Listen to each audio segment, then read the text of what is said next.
preparing. So let's start. Basically, the devil's advocate, it's a format where speakers are given some assigned positions, not based on their beliefs, but based on something that they have to represent mandatorily. It doesn't matter what you really believe for this format, and that's very crucial in debates as you go ahead. And we're basically trying to focus on your reasoning quality, adaptability, and strategic framing with the information that you're given and the site that you're given. After that, I'll just take you through the structure. We'll be going on with paired advocacy. Since we have roughly about 12 to 15 members over here, we will be revealing motions in the beginning, and then we will be giving you limited prep time of about 10 minutes, and all of you will be assigned positions randomly or strategically based on the breakout room that you go to. um for the speaking, you will be having one advocacy speech in the beginning, which will last about 2 to 4 minutes, 2 minutes minimum, and 4 minutes maximum. After that, we'll be having a 1 to 2 minute engagement or challenge phase where where we encourage you to ask questions to other teams based on what they have mentioned. These teams can either be representing the same side that you guys were or representing a completely opposite side. But the questions have to be original and the questions have to target their arguments. And after that, we'll be having a role reversal round, which is the main feature of Devil's Advocate. And the key feature, which is very important, is that you may be required to argue against your initial stance with very, very limited prep time. So it is crucial that you make sure to keep an open mind, as this is something that's not very common in debates. So that's where the format differs a bit. These are the roles that will be there. Most of the breakout rooms will have about 2 to 3 people. So these roles can be divided amongst you based on however you would like to be represented. First of all is the lead advocate, who is the person who will deliver the main speech which is there. Then we'll have the devil's advocate, who will be the person who delivers the reversal speech that's there. A challenger, who's the person responsible for attacking the other team points, making sure that their arguments crumble before yours. And then the strategist, who is the person who will decide the flow of these arguments. People can have multiple roles, people can have one role. That is completely up to you. Based on how you guys feel you should utilize your strengths. After that, let's move on to round flow. First of all, we'll be announcing the motions, and then you will have your positions assigned to you based on the breakout rooms that are there. Then you guys will be getting a prep time of about 10 minutes, followed by the advocacy speech. After the advocacy speeches, there will be opposition challenges. Then we will have the response and defense from different teams. And after that will be the role reversal, followed by a quick feedback and reflection session before we end the competition. For the rules, I will look at the chat later, so please just drop your questions down there. You must defend the assigned position regardless of any personal views that you may have. There is no moral or personal attack that is allowed, and arguments must always be logically consistent. They should make sense they should be well developed, and they should be explained really well. Interruptions are strictly not allowed except during designated engagement time, and those will be moderated by me. And after that, time limits are very strict. Your speech will be cut off if you exceed the maximum time, and your speech may suffer if you are not able to exceed the minimum time. Moving on to the marking criteria, this is what you will be marked on. Sorry, I'll just move back over there. Okay, I'll explain the marking criteria later as I'm not able to move back. What we will not be marking is your personal passion for the. Oh, okay, I can move back, my bad. So, the quality of reasoning, strategic framing, responsiveness, comparative weighing, and clarity and persuasion is what you will be marked on. Basically, how well you can structure your arguments based on the reasoning that you give, the framing that is done to make sure your arguments stand, the responsiveness to other teams in case other teams attack and you're able to defend well, you will be marked on that.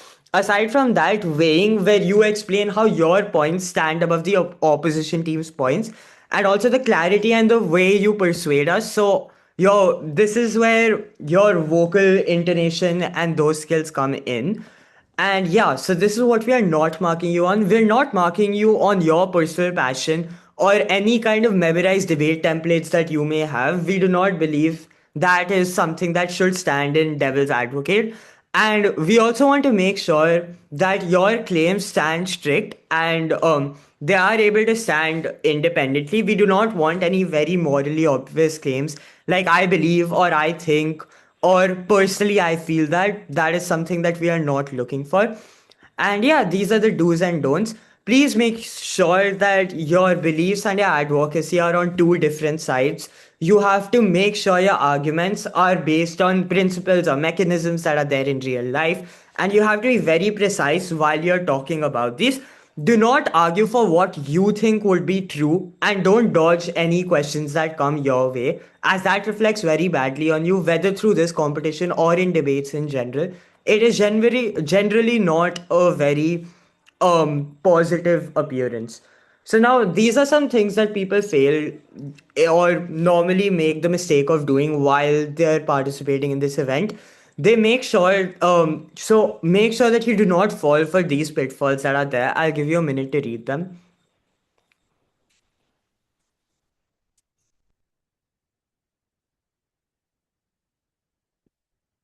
Okay, sure. Now Uh, I'll just explain why this format matters in in a brief manner. First of all, normally what happens in debates is that everyone is given one side and they're asked to defend that side. So that kind of stops people from thinking about what could be potential arguments on the other side so that they can come up with pre-buttals or rebuttals which they would potentially benefit from knowing. So devil's advocate not only helps you in thinking what's on the other side, but also preparing rebuttals on the spot and making sure that these skills help you when you go for debates in the future and whether you go for any advocacy skills like MUNs, debates, or any competitions where this may help. It also exposes your weak thinking patterns if there are any, where you may be able to think about one dynamic very quickly. However, the other dynamic may take time, so it would open up your worldview a lot more. After that, please make sure these are just basic ethics that need to be followed. Make sure you prioritize growth over winning. We're not sure if we're going to be sending out winner certificates yet, but please make sure that you learned something from this event and do not be scared of making any mistakes or showcasing disagreements because we believe that actually helps you grow a lot more.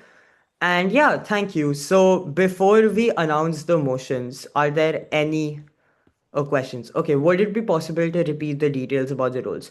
Yeah, sure. I'll take you through the roles. Give me 1 second.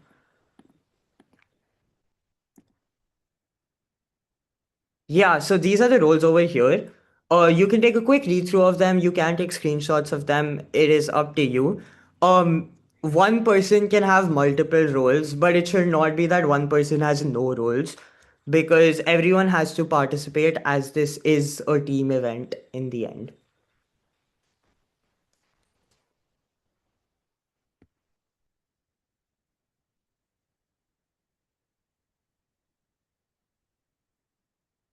Will these be assigned by the? Oh, no, these will not be assigned by the moderator. You can choose between yourself. That is up to you.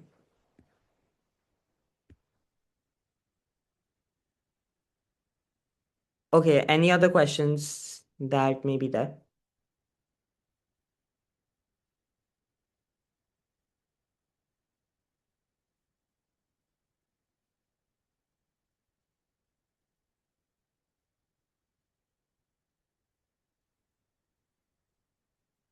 So I believe since there are 14 people over here, majority of the breakout rooms will have three, with one breakout room having two people.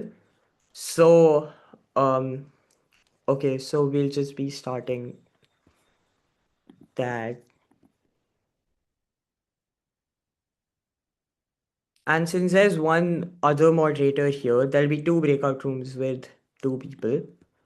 So, okay, any other questions before I showcase the motions, showcase the singular motion and your sides?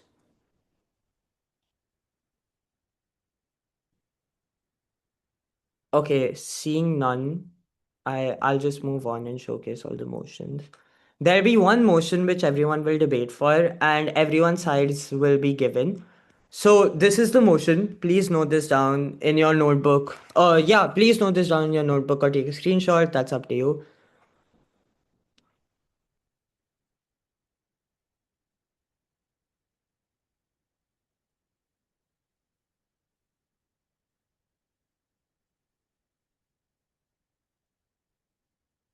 Yes, you can decide your own roles in your group when we'll be sending you. There'll be three people in your team, two to three people in your team, so you can decide your own roles. And yeah, so now I'll also be showcasing the role that each breakout room has to fill. It is imperative that you note down all five of these so that you can keep track of them in the reversal round as well. So these are the roles that everyone will be filling. The A, B, C, D, E are the breakout rooms that you will be sent to based on the number. Justice over peace and peace over justice are we are already giving you the sides, and based on that to make it easier, we have also given all of you the angles or the arguments which we would like you to structure your um speeches advocacy speeches around. So, yes, two people cannot have the same role. One person can have two roles, but two people cannot have the same role. And we've given you the argument as well. So, let's take an example of Team A. When they're talking about justice over peace, we would like them to think about how justice has more moral accountability in comparison to peace. We would like them to expand on that argument more, and they can bring in other arguments, but we would like for them to link it back to this argument. Minimum is of 2 minutes, maximum is of 4 minutes, and ideal time lies between them of 3 minutes.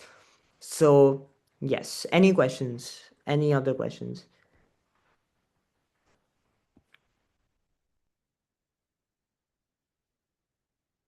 So, while everyone is noting these down, I'll just quickly open the breakout rooms.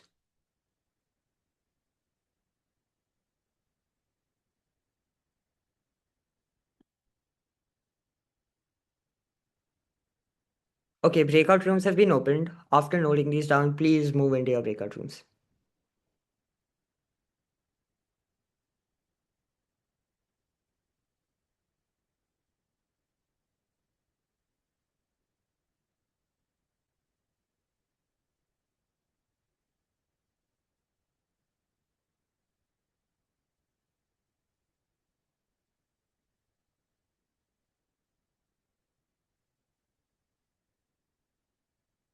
The participants are not gone yet. Can you guys leave now to the breakout rooms? Joel, do you have any question? Team. You're on mute if you're saying something. Oh, is the time limit individual or team? The time limit is for the team. There is one speech given by the whole team, and that one speech has a time limit of 2 to 4 minutes.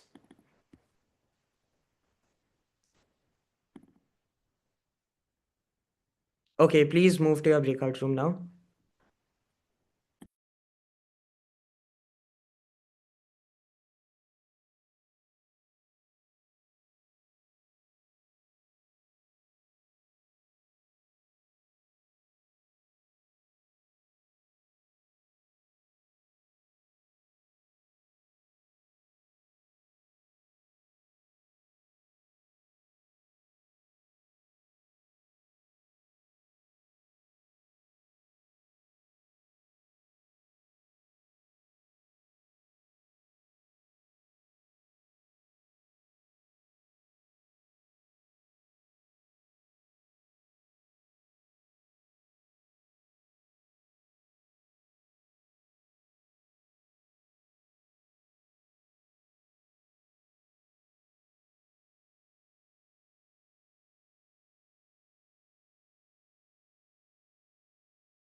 Yo, Adi, how long do you get a free time? How long what?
Lubna, do you have a question?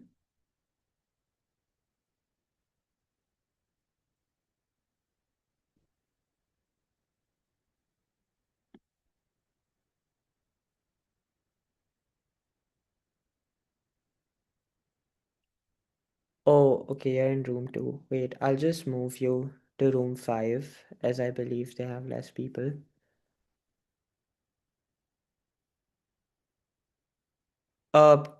Lubna, can you go to room five?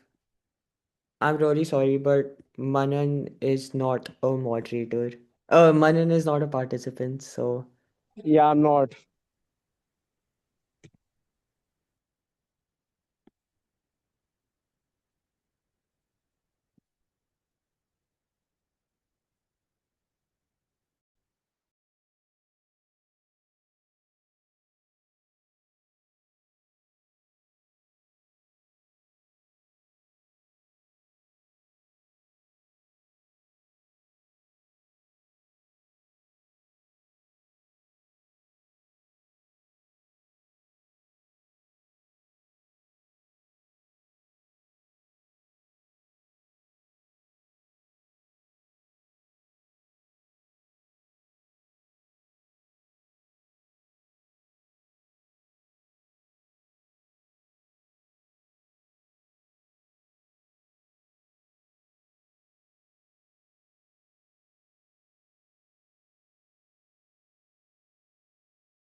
Dance, how much time is left?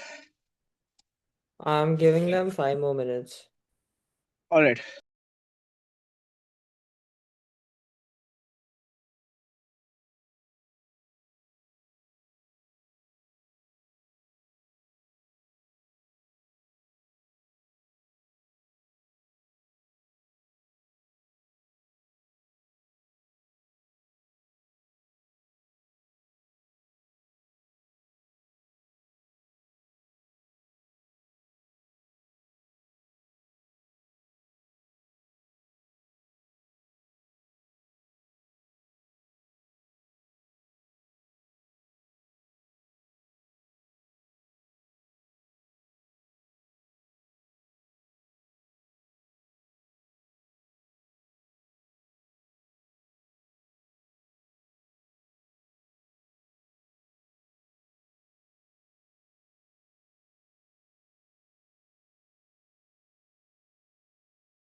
I'm guessing everyone's back. Okay, so people in room one, please raise your virtual hands.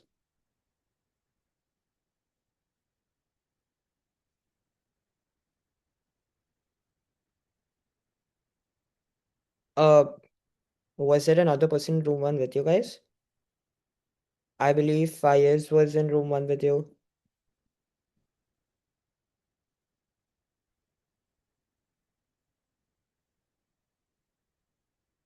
Okay, cool. So who will be speaking from room one?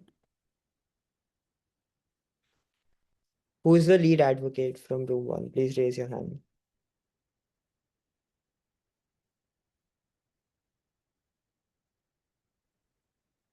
Okay. Mishti, please raise your hand. Oh, okay. She left accidentally.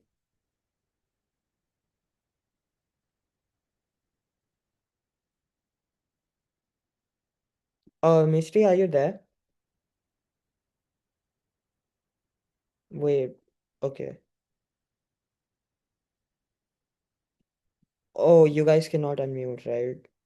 Um. Oh, I'm my bad. sorry, my class got disconnected. Yeah, yeah. Okay, that's okay. So you can start. Yeah, sure. I'll set a timer for 4 minutes. Okay, please go ahead. Respected chairpersons and my fellow participants, history shows that peace is often preserved by institutions while justice is demanded by people. The distinctions matters. Peace and justice both are moral goods. Peace values stability, whereas justice values fairness and accountability. When stability is achieved by ignoring harm, the moral cause doesn't disappear, it is merely deferred. When injustice is ignored for peace, resentment is stored, not eliminated. This is visible in case of mob justice, such as incidents reported in Bangladesh, where public frustration with slow or ineffective legal system has led crowds to take punishment into their own hands. Peace without justice is merely an illusion. Often, justice is delivered, peace follows naturally and meaningfully. Justice is based on the idea of right and wrong. It demands fairness, equality, and responsibility and upholds the moral principles of the society. It gives voice to the oppressed, restores trust in society, and creates a foundation for lasting harmony. Without justice, peace is fragile and dishonest. Principle at stake here is accountability. The trade off here is between neutrality and responsibility. Peace avoids moral judgment, justice accepts it. Therefore, justice carries the moral weight, not because peace is undesirable, but because peace alone is insufficient. The mechanism of peace often avoids judgment. The mechanism of justice demands it.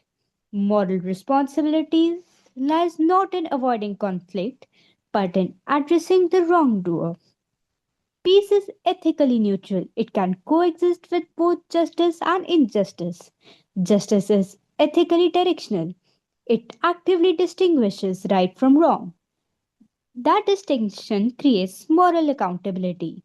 Thus, justice is morally heavier because it accepts responsibility for long term social health, even at the temporary cost of disruption.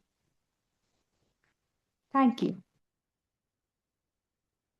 Okay, thank you. So, you spoke for 2 minutes and 30 seconds. Cool. So that was the lead advocate for Team A. Now, um, we'll be moving on to the next one, which I believe, since we don't have a Team B, Team C. Is there a team? Okay, breakout room three, basically. Who all was in breakout room three? Please raise your hands. Okay, Joel was there. Anyone else? Wait. Okay. Room 3 was Anshika, Joel, and Puspa, right? Okay. Understood. So, who's gonna be the lead advocate? Please raise your hand.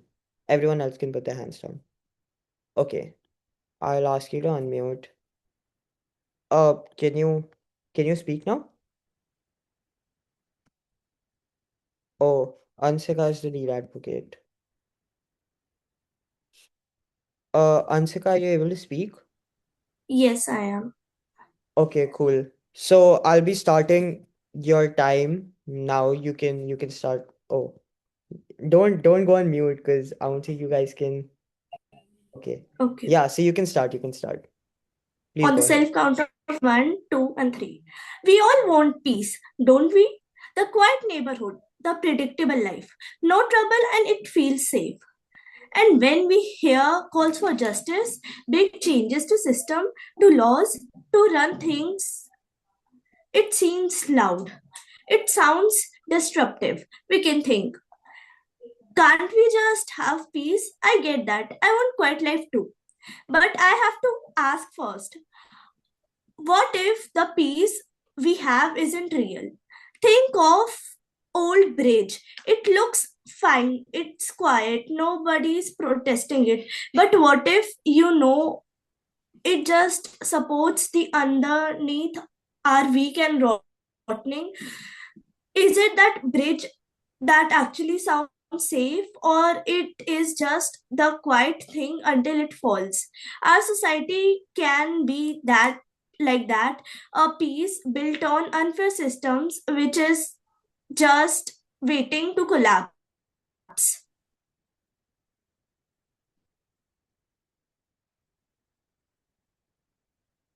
Um, is that it? Oh, I think she left. Uh, one of the other people in the team, would you be okay with stepping up as lead advocate?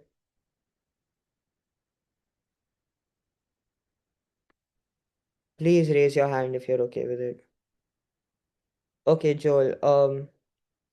Yeah, go ahead.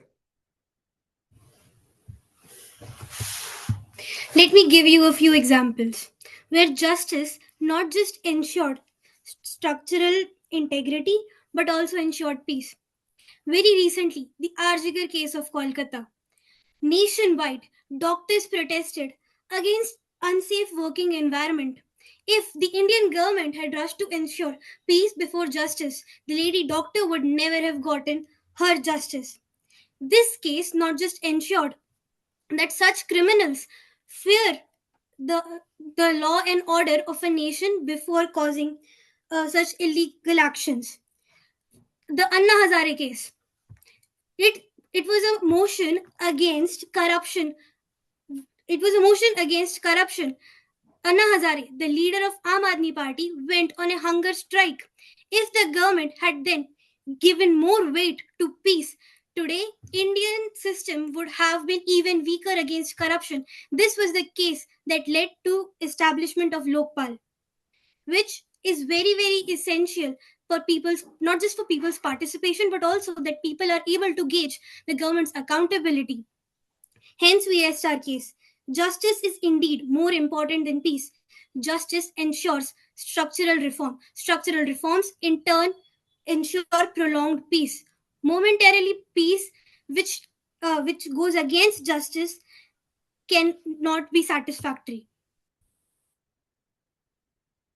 Okay, is that all from your side? Uh, okay. Thank you, lead advocate for team breakout room 3. Now we'll move on to breakout room 4. Can people in breakout room 4 please raise their hands? Okay, Arika was there.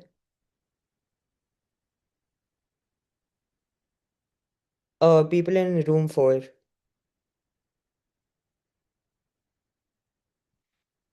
Okay, Pihu and Sanvi, are you guys still here? Please raise your hands if you're here.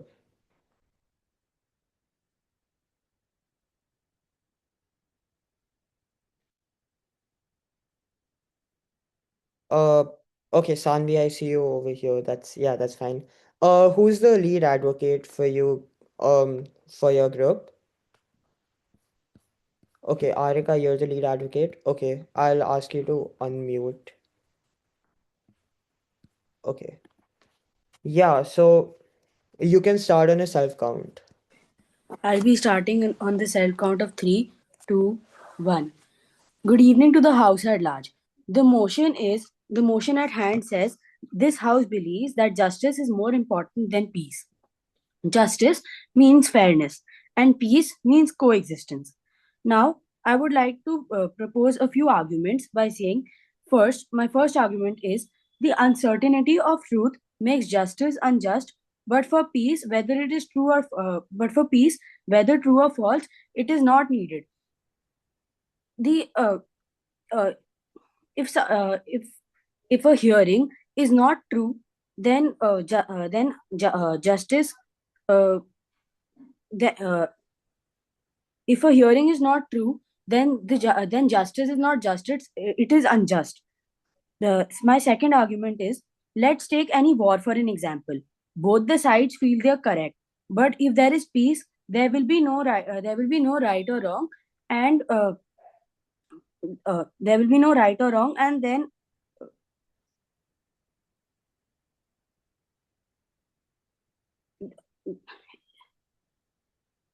uh, there will be no right or wrong, and if there is only peace, then both the countries can live in harmony. Justice for all is necessary, so is peace. When we hear about people who deserve justice, we see unfairness and blame, and peace also focuses on coexistence and making sure that nothing unjust takes place. When we ask for justice, sometimes people have violent protests, but peace will always make sure that that never happens. In a case where someone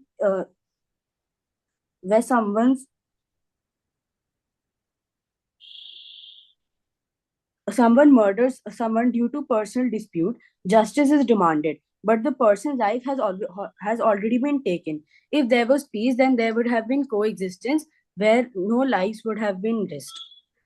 And for my last argument, let's say that there's only a hearing in the court, and there are two sides. Peace will there are two sides, and there will be disputes among both the sides, but peace will make sure that there is only one side. Okay, thank you. You spoke for 2 minutes 30 seconds. Cool. I think um about 1 minute and 30 seconds are left for room 3, but um I think that's like not needed. We're not okay. After your lead advocate speech is done, we will not be taking another lead advocate speech. There'll only be one speech at a stretch. So, yeah, that brings us to the final room. I believe we've heard three till now. So, who were in room five, please raise your hands. That was Arihan, Samaira, and Lobna. I'm really sorry if I messed up your names, but yeah.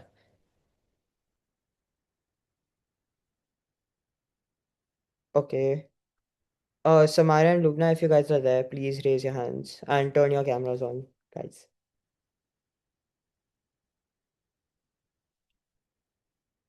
Anshika, do you have a question? Could you drop your question in chat if there's a question? Because I don't think you were in room 5. Okay, I see Lubna over here. Uh, I don't see Samaira though. Samaira, can you please raise your hand if you're here? Okay, cool. Uh, so who will be the lead advocate speaker for you guys?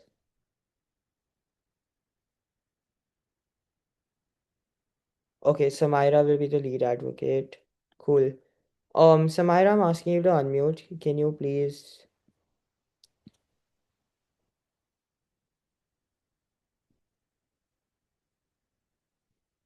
Oh, can you guys hear Samaira or is it just me? Oh, no. Because I'm not. Is it fine? Okay. Yeah, it's fine now. Cool. So I'll start your timer.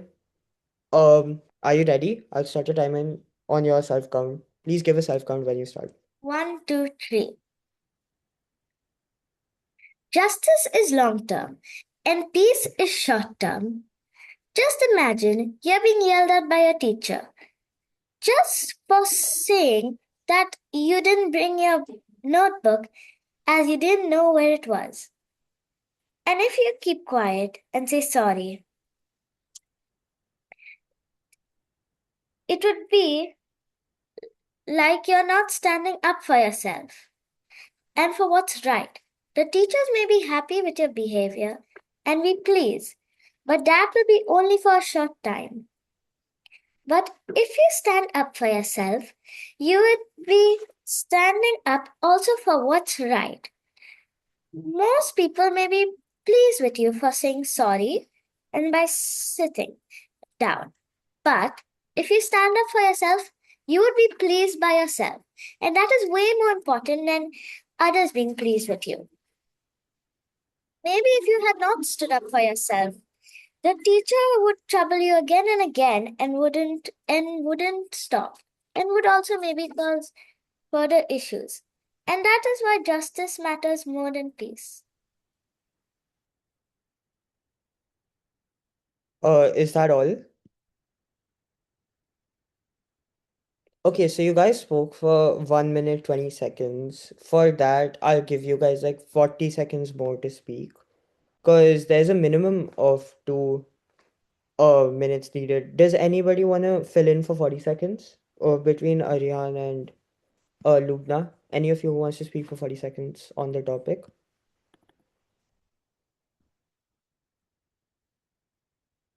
Please raise your hand if you want to speak. I'll just ask you to unmute.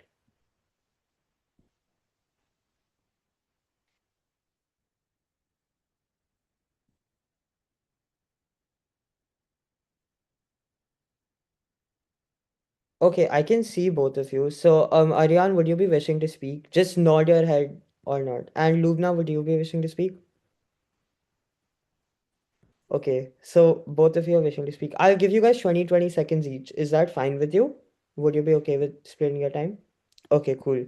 So, Aryan, please go ahead. Uh, Start on a self count. Yeah. right. I'll be starting my speech on the self count of three, two, and one. Peace without justice is just silence pretending to be harmony. It calms the present but poisons the future, which is the very core argument of our side, that which side survives the longer term consequences. When wrongdoing is ignored for the sake of quiet peace, conflict does not disappear, it just fades.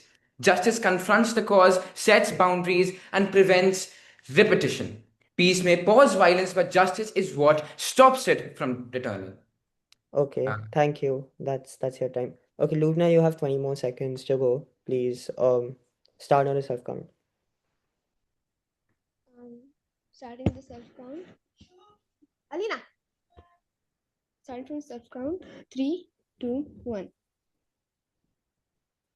Peace is often seen as the ultimate goal of any society. But the real question is we need to ask to ourselves is peace at what cost? If peace is achieved by ignoring injustice, silencing victims, or protecting wrongdoers, then that peace is not stability, it's a delay. Justice should be prioritized over peace because unaddressed injustice does not disappear, it accumulates it. In the long run, choosing peace over justice only pushes conflict from underground. It only pushes the conflict. And when you push the conflict, it only grows stronger, angrier, and far more destructive when it finally resurfaces. By prioritizing justice, even when it disrupts a short term peace, societies create accountability, trust, and genuine stability in the long run. The peace is not the absence of conflict, it is the presence of justice. And that is why justice must come first. Thank you. Okay, thank you. So, that's the time for all of you guys. Those are the speeches. I hope you guys were making notes on other people's speeches. So we'll be starting with Team A. Everyone in Team A, please raise your hand. And sorry, everybody willing to ask questions to Team A based on what they mentioned, please raise your hands.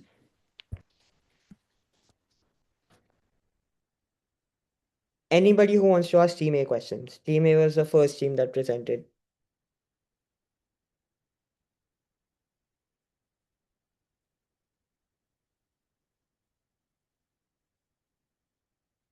Okay, seeing none. Anybody who would like to ask Team B any questions? Okay, anybody who would like to ask any team any questions, please raise your hands. Okay, cool. So, I'll start with RV. I'm asking you to unmute. Please mention the team you're asking the question and then the question, okay? Please go ahead. Thank you. I have a question for Team 4. Yeah. You kept emphasizing peace and coexistence, but your speech felt quite hesitant on the actual risk.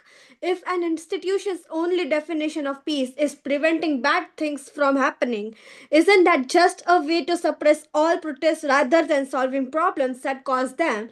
And how do you move from a passive peace to active structural reform? Okay, anybody in team 4 willing to answer, please raise your hand. Actually, we would like the person. Okay, anybody in team 4 willing to answer, please raise your hand. Guys, it would be better if you answer. We're not judging you. We are technically judging you based on how you answer, but just take it as a learning opportunity. So anybody in team 4 willing to answer, please just raise your hand.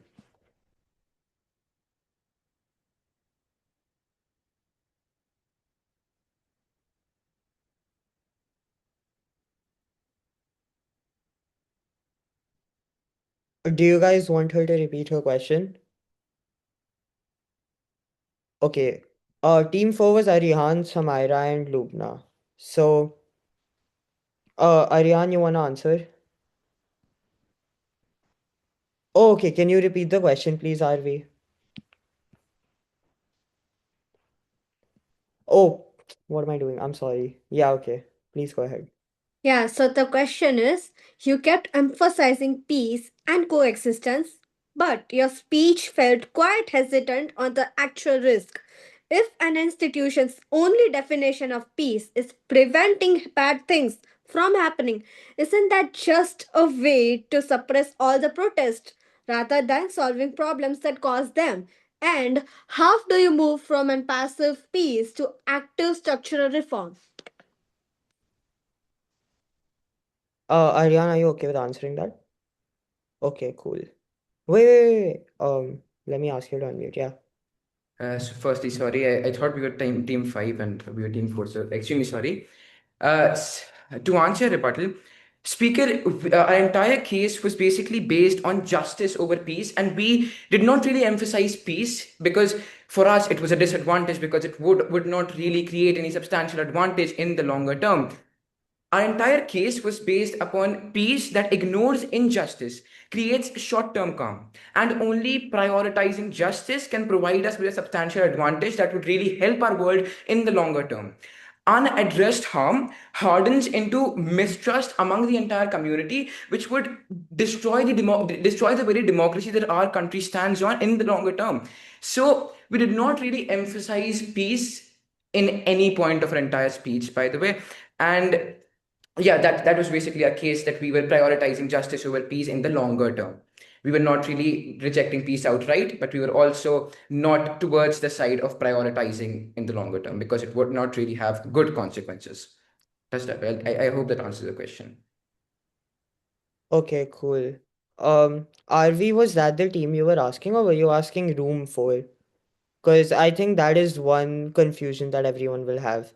Okay, guys, so room 4 is actually team 3 because there is nobody in room 2. So room 4 will be team 3. Okay, Pihu and Sanvi, did you guys hear the question and would you guys like to answer? Sanvi, I can see you right now, and Pihu, I can see. Any of you who would like to answer, please just raise your hand, like physically, that's fine. Or if you want to repeat, just do this.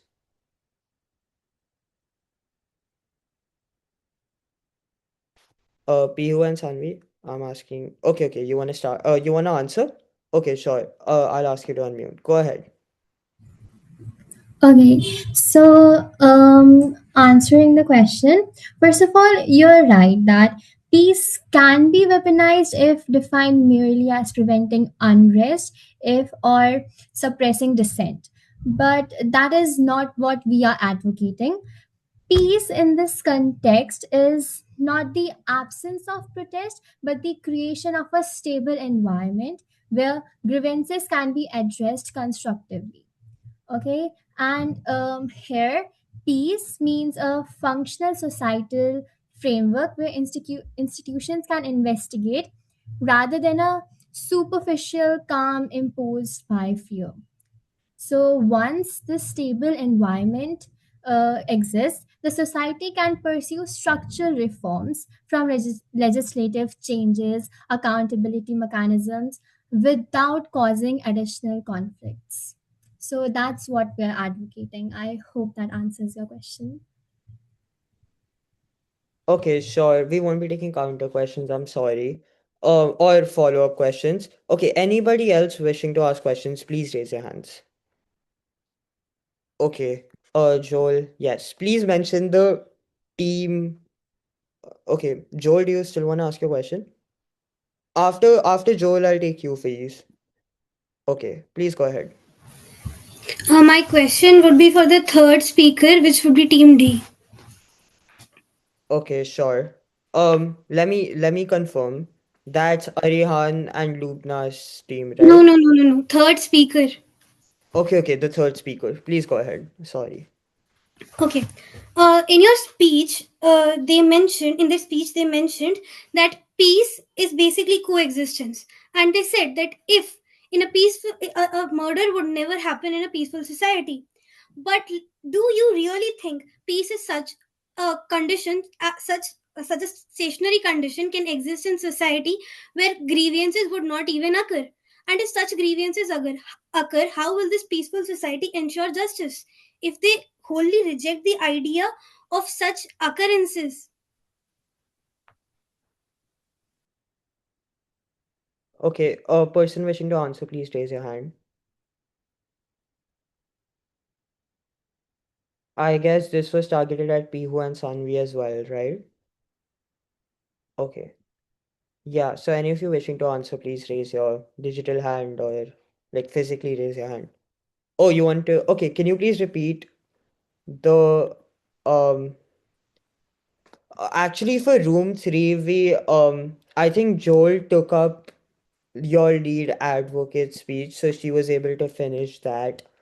Um, Anshika, so you guys can redecide your roles when you go for the next round. So yeah, Joel, can you please repeat the question? Hello, am I audible? Yeah. Please repeat the question. Okay, so my question was, in their speech, they mentioned that peace is equivalent to coexistence, and in such a society, murder would not have even happened. So, my question was, does the speaker really think such a stationary society can exist? And if any grievances occur in this society, how will they address it when they entirely reject the idea of such incidents even happening? How will they ensure justice in such cases?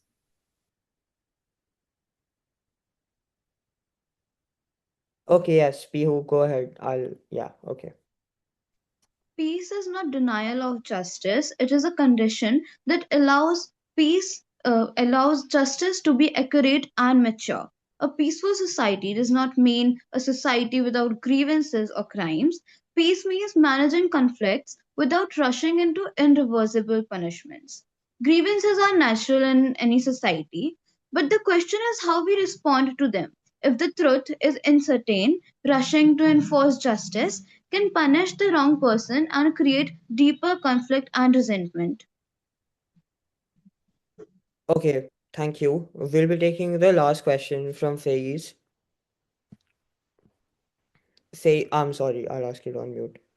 Faiz, can you please ask your question? Okay, my question will be for the team fourth, from where Sanvi said that, or the whole team fourth said that Yes. the peace should be firstly, the first priority should be peace, and then there should be legislature changes or whatever. So to bring for the accountability, but the history has always been the opposite. there is no accountability. Once there is peace, the often the it is delayed or it is denied. I can quote an example from the Bhopal gas leak. Who was accountable for that then? Peace was ensured that peace is there. Then the accountability was is still missing. That was my question. Can you please? Well, I didn't understand your question as well. Can you please just frame your question in one line without the example? I understood the example. Can you just frame your Okay, question I will again? just okay. I will make it short. Yeah. Since there was I can quote an example of the Bhopal gas leak. There Hmm. was ensured that peace will be the first priority and then the accountability. Till date, there is no accountability. What kind of peace is that?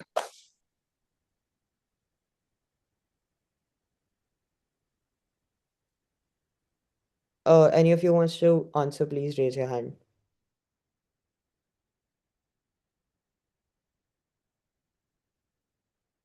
So I believe I'll just rephrase his question a bit. How will you ensure accountability with your model of holding peace over justice in societal structures? That is the crux of what he's asking.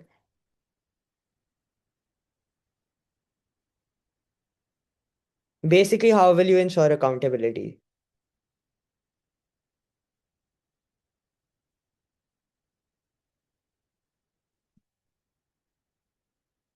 Yes, Sanvi, go ahead. Did I ask you to? Okay. Yes, go ahead. Okay, so first of all, the example that he mentioned, I'm not gonna deny because the Bhopal gas tragedy absolutely illustrates that peace alone does not automatically guarantee accountability. However, our argument is not that peace by itself enforces justice. Peace is the necessary precondition that allows systemic accountability to function. Without stability, investigations, legal processes, and institutional reforms are impossible or very chaotic. And accountability, since he asked how it ensures accountability, accountability is not instantaneous. It requires evidences, due process, and functioning institutions. Prioritizing peace ensures that these mechanisms can operate effectively instead of collapsing in chaos. So that is what I meant.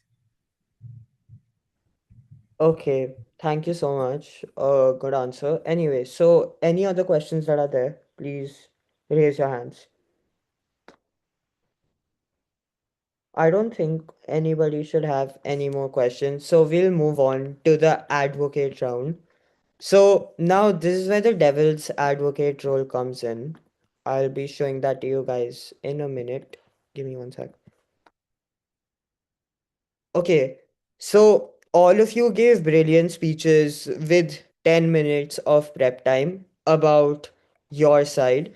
Now, what's going to happen is you guys are going to have the exact opposite side of what you were given. So, every point that was given to you, now it is your job that you reject those exact points, which we as judges have also noted down. So we would like you to reject those exact points. We would like you to talk about the weaknesses in those points, and the angle has to be kept more or less the same. And rather than giving you guys 10 minutes for this, we will be giving you guys a mere 5 minutes for this. And speeches this time last 2 minutes. So I'll just be opening all the rooms and you guys should start joining now. 5 minutes and then 2 minute speeches.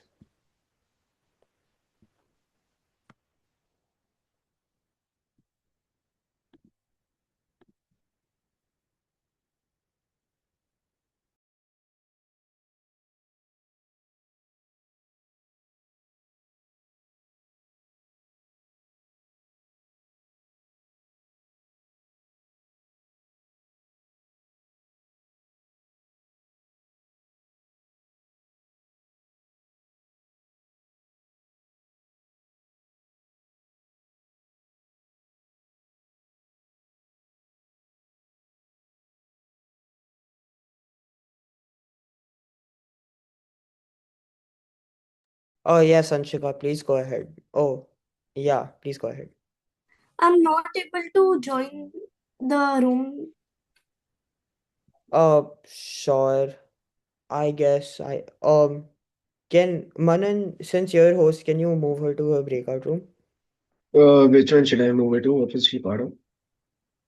Anshika, do you remember the room you were a part of? Like any of your teammates?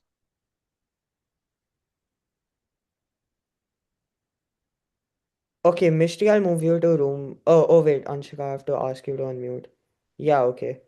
Room 3. So I'll move Yes. Mishti, you move Anshika.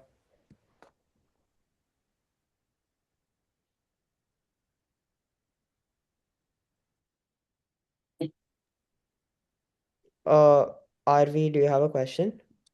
We don't have Mishti in our team right now. Oh, she's joined. She's joined. She's Oh, okay. joined. Thank you. No problem. Yo, Iti. This meeting is being recorded, I'm telling you. Huh? No, no, I know. I wanted to ask you, until Yeah, now, who do you think is the best? Which team? I can't say because this meeting is being recorded. Type it in chat. Okay. I think the person who gave the answer was very good. Um, Same. Sanvi, what? Yeah, it was Sanvi, right? Yeah. Sami.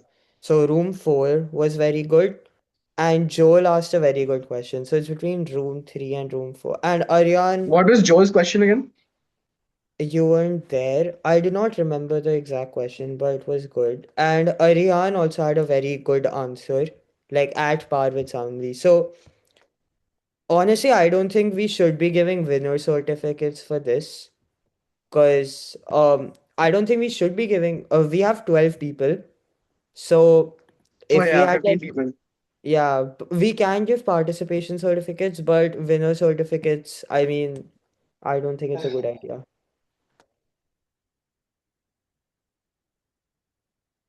Unless you want to recruit them to TTD, you can do that. I can tell you the people you should recruit if you need that. For OC or for SMC of what? Um, no, based on the capability that they showed. Uh, Yeah, but like which one do you recommend them for?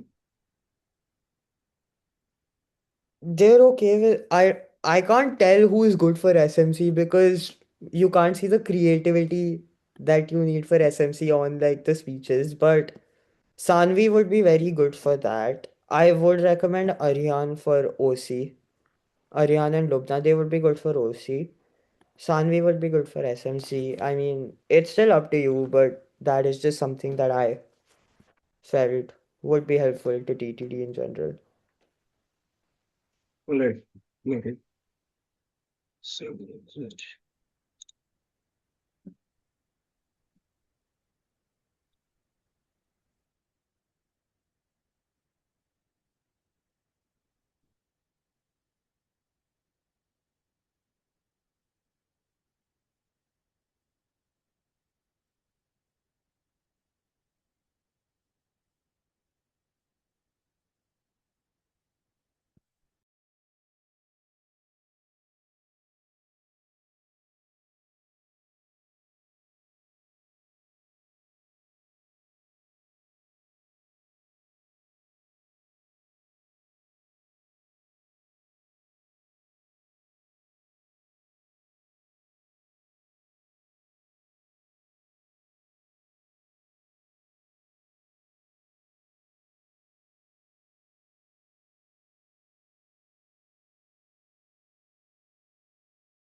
Are you guys done? Please show thumbs up if you're done. Okay. Alright, so breakout rooms will close in 20 seconds anyway.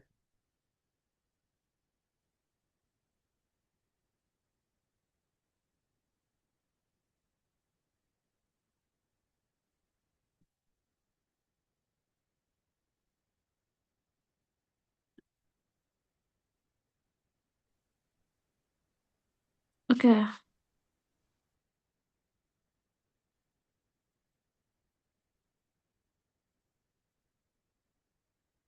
Okay, everyone's back. Cool. Uh, so we'll be starting with room one again. Okay, who will be the devil's advocate for room one? The person who will be speaking. Maximum time is 2 minutes and minimum time is one. I'll extend it to 2 minutes 30 seconds if you guys are able to speak that long. So maximum time is 2 minutes 30 seconds. Okay. For room one, which is RV, Faiz, and Mishti, which one of you will be going? Which one of you will be giving the speech? Please raise your hand. Digital hand.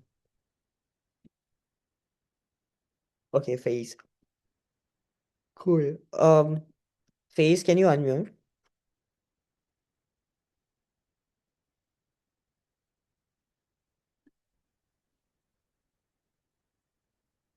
Faiz, are you able to unmute? Hello.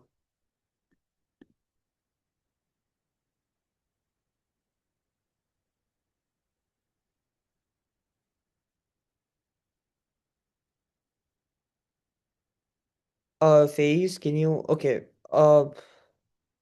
Can you turn on your camera or unmute or type something in chat so that we know you're here?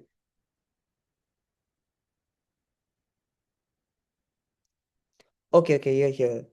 Are you able to unmute?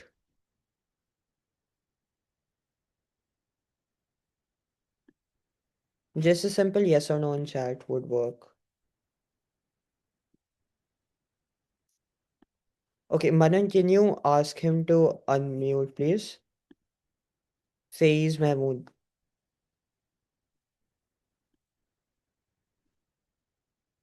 Manan, are you there? Yeah, I'm here.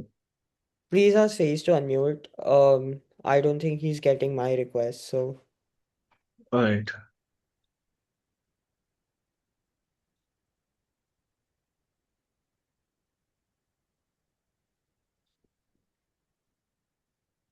I think Faye's left. That's why.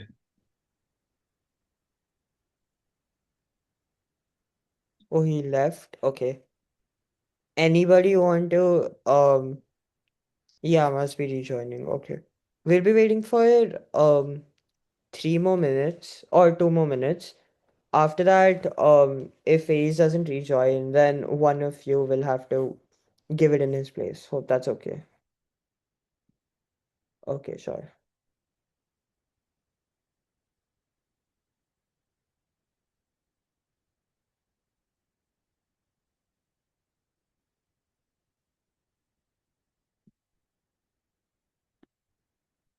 Okay, he's unable to join.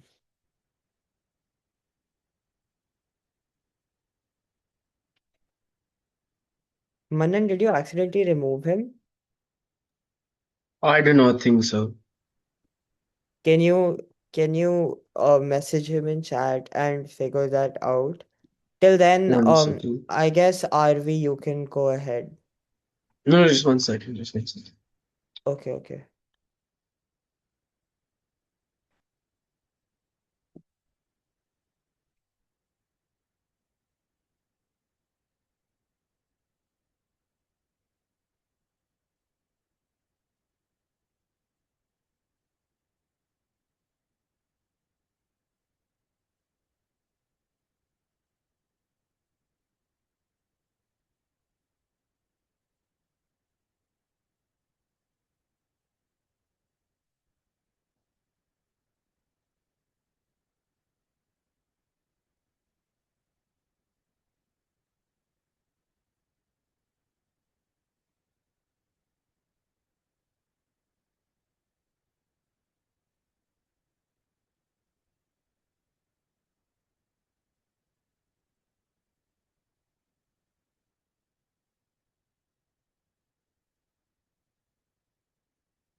Okay, he joined. Cool. Phase, I'll ask you to unmute. Are you able to unmute right now?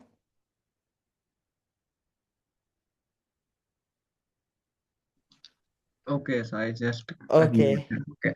Yeah, cool.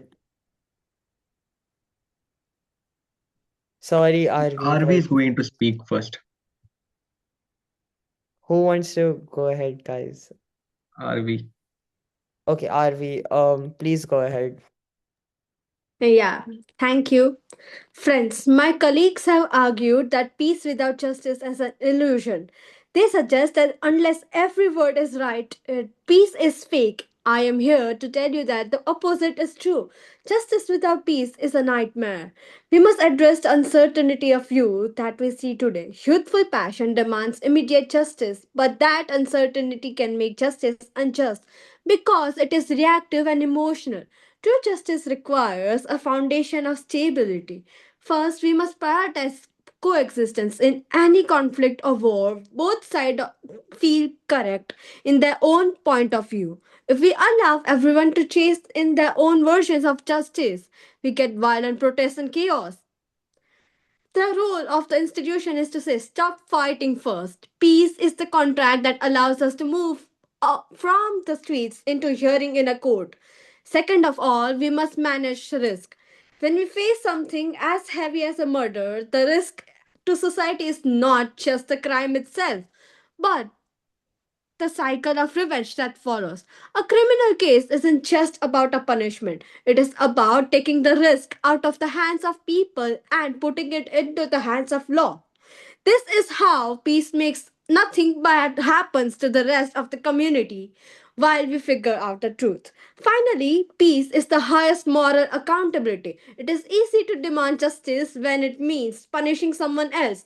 It is much harder and more moral to maintain a harmony that allows millions of people with different POVs to live together without killing each other. What our opponents call it as an illusion, we call social order. It is the only structure that prevents us from the falling back of violence. We don't provide peace because we are ignoring justice. We provide peace so that justice has a safe place to exist. Without the institution, there is no court. Without the court, there is no justice. Therefore, we must protect the peace first. Thank you very Okay. much. Yeah, okay, thank you. Your time is up. Um, cool. So we'll move on to the next. Faiz, do you want to add something? Since it's because of the confusion, I'll give you like 30 seconds if you want to add something. But uh, if not, then we'll move on.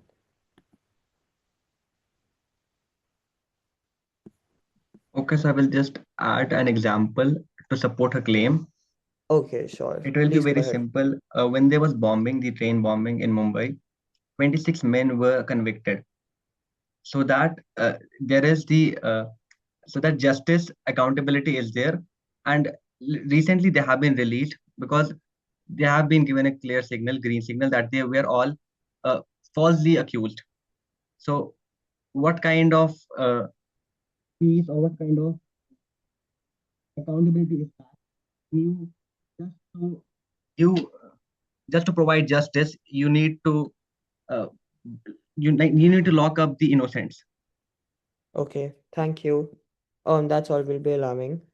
Now we'll move on to room three, which was Joel, Puspa, and Anshika. Who will be the devil's advocate for you guys? Please raise your hand. Okay, Anshika, you'll be devil's advocate. I'll ask you to unmute. I'll start your timer on your account. Yeah, cool. On self count of one, two, three. As earlier my team said, you might be thinking justice is the foundation, without it, nothing else matters. And you are right. To demand justice is a sacred right. But I want to ask you a fundamental question. What is the ultimate goal? Do we want the satisfaction of a punishment, or do we want to create a world where the injustice never happens again? There are a few contradictions we must face. A singular, furious pursuit of justice can, at times, shatter the very stability required to build anything better. Peace is not the absence of conflict, it is the presence of functioning structure. And structural reform is the architectural uh, pillar of lasting justice.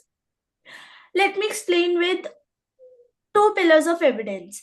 First, consider anti corruption in India. For decades, citizens sought justice against individual corrupt officials. And then in 2011, Anna Hazare's movement shifted the goal. And it wasn't exactly about punishing one person, it was about securing the peace of trustworthy system. The demand was for a structural reform, and that was the Jan Lokpal Bill. The goal was governmental accountability, a system so vast that it could prevent corruption, not just prosecute it.